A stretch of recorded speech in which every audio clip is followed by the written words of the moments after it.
Salut les amis, mon frère, ma sœur, que la paix de Dieu soit sur vous. J'espère qu'en dépit de tout, ça va pour vous et votre famille.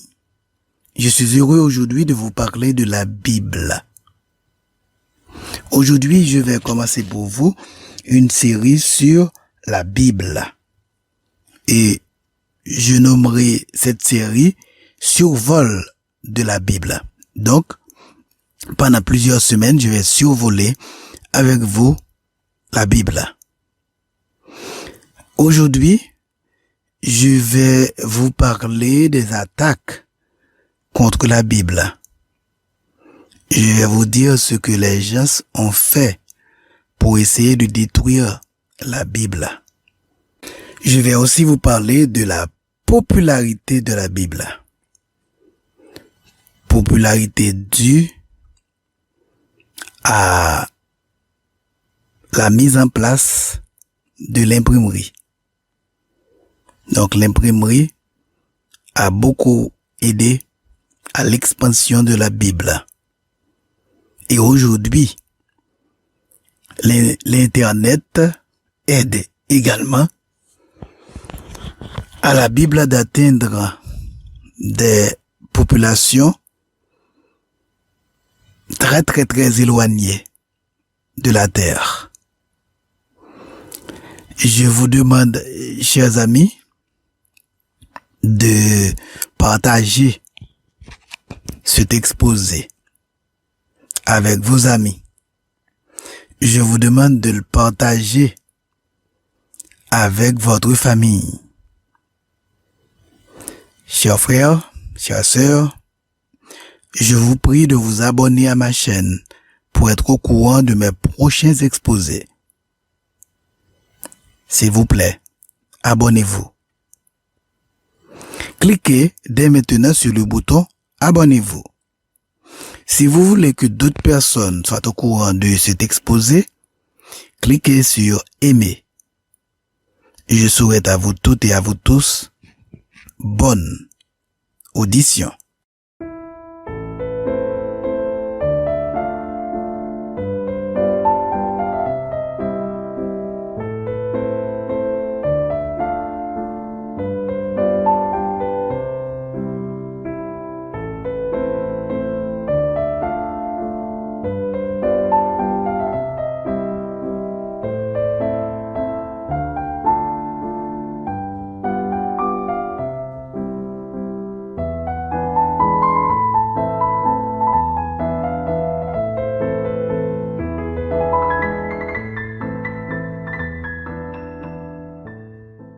La Bible.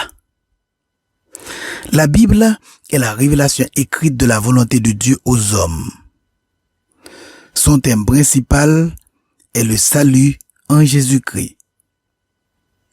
C'est Jean Chrysostome qui, au 5e siècle, aurait le premier employé le mot grec biblia, non pluriel, pour désigner les textes sacrés. Le mot biblia veut dire les livres ou les rouleaux. Il a été repris par le latin ecclésiastique pour donner notre mot Bible. Avec une majuscule, il désigne les textes sacrés chrétiens et juifs.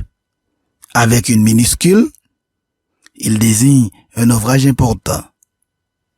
Ainsi, son étymologie désigne le livre par excellence. La Bible contient 66 livres. Elle a été écrite par 40 auteurs humains inspirés de Dieu qui ne se connaissaient pas dans une période d'environ 1600 ans. Plus de 40 générations ont travaillé à cet ouvrage, ce qui représente un miracle indéniable. La Bible est le plus traduit, 2200 traductions partielles, 400 traductions complètes. La Bible est le premier livre qui a été imprimé après que Gutenberg ait fabriqué l'imprimerie. La première version qui a été imprimée est la Vulgate Cette version a été imprimée en 1456. Et cette version a été imprimée en 2 tomes. La Bible est le livre le plus diffusé. Plus de 2 milliards d'ouvrages, 50 millions d'exemplaires par an.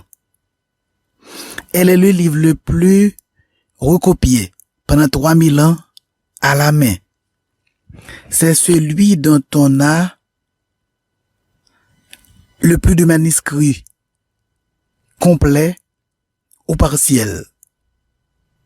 À travers les âges, il a subi les plus violentes attaques qui puissent être. En 303, l'empereur Dioclétien, entre autres, donna l'ordre de faire disparaître tous les livres chrétiens. Ce fut une vraie chasse organisée. Les responsables d'église les ont cachés. Au Moyen Âge, par la volonté de l'église romaine, il fut interdit de traduire la Bible en langue vernaculaire. Ceux qui l'entreprirent le firent au péril de leur vie. À cause de cette interdiction, la Bible demeura totalement inconnue du peuple. Luther dut attendre l'âge adulte pour en posséder. La Bible fut paradoxalement bien gardée par les quelques ecclésiastiques qui l'ont scrupuleusement recopiée. Aussi comprend-on l'explosion de la réforme. Au XVIIIe siècle, Voltaire, qui a tenté de désacraliser la Bible, pensait qu'un siècle après lui, la Bible serait devenue un livre de musée. Voltaire a dit, 100 ans après ma naissance, il n'y aura plus de Bible sur terre, sauf celle que regardera un antiquaire curieux. 26 ans après sa mort, en 1778, était fondée la première société biblique qui avait pour objectif la diffusion mondiale de la Bible à prix accessible. La maison même dans laquelle il avait vécu et rédigé ses écrits fut utilisée par la Société évangélique de Genève comme entrepôt de Bibles et de traités évangéliques. En 1764, Voltaire écrivait « La Bible, c'est ce que les fous ont écrit, ce que les imbéciles recommandent, ce que les voyous enseignent et ce que les jeunes enfants sont obligés d'apprendre par cœur. » Nous retrouvons cette déclaration de Voltaire dans le dictionnaire philosophique, comme je vous l'ai dit, écrite en 1764. Les tentatives d'ôter à la Bible sa crédibilité sont presque aussi anciennes que la Bible elle-même. Depuis des siècles, des hommes essaient de la détruire et de la brûler. Des rois et des empereurs s'y sont employés avec un zèle fanatique.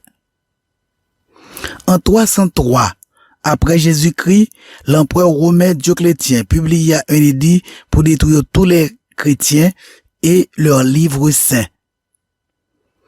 Mais 22 ans plus tard, le même livre, la Bible, fut érigé en autorité infaillible par l'empereur Constantin, et il en fit confectionner à ses frais 50 nouvelles copies. La parole de vérité n'a pas été exterminée. Ses anciens détracteurs sont morts, les critiques confondus, mais la Bible demeure solide comme un roc. Si l'on peut parler du miracle de sa transmission, il y a, face aux persécutions, le miracle tout aussi grand de sa conservation. La Bible, chers amis, est le livre le plus combattu au monde, et pourtant le plus répandu et le plus aimé. Malgré toute l'hostilité et les actions destructrices qui se sont poursuivies jusqu'à aujourd'hui dans certains pays, il n'y a qu'une seule reine de toutes les sciences, de la philosophie et de la théologie. Et cette reine, c'est la parole de Dieu, seule vérité absolue, seule source et seule norme de toute vérité. Jésus a dit, le ciel et la terre passeront, mais mes paroles ne passeront pas. Luc 21, verset 33. Ainsi, passe, empire et tyran, athée et contradicteur, mais le livre demeure. Chers amis, la Bible contient 2 testaments, l'Ancien et le Nouveau. L'Ancien parle de l'alliance de la loi, le Nouveau parle de l'alliance de la grâce. La première a amené la seconde. Galates 3, 17 à 25. L'Ancien commence ce que le Nouveau complète. L'Ancien est centré sur le Sinaï, le Nouveau est centré sur le Calvaire. L'Ancien est lié à Moïse, le Nouveau à Christ. Jean 1, 17. Notez bien, Somme 119 est le chapitre le plus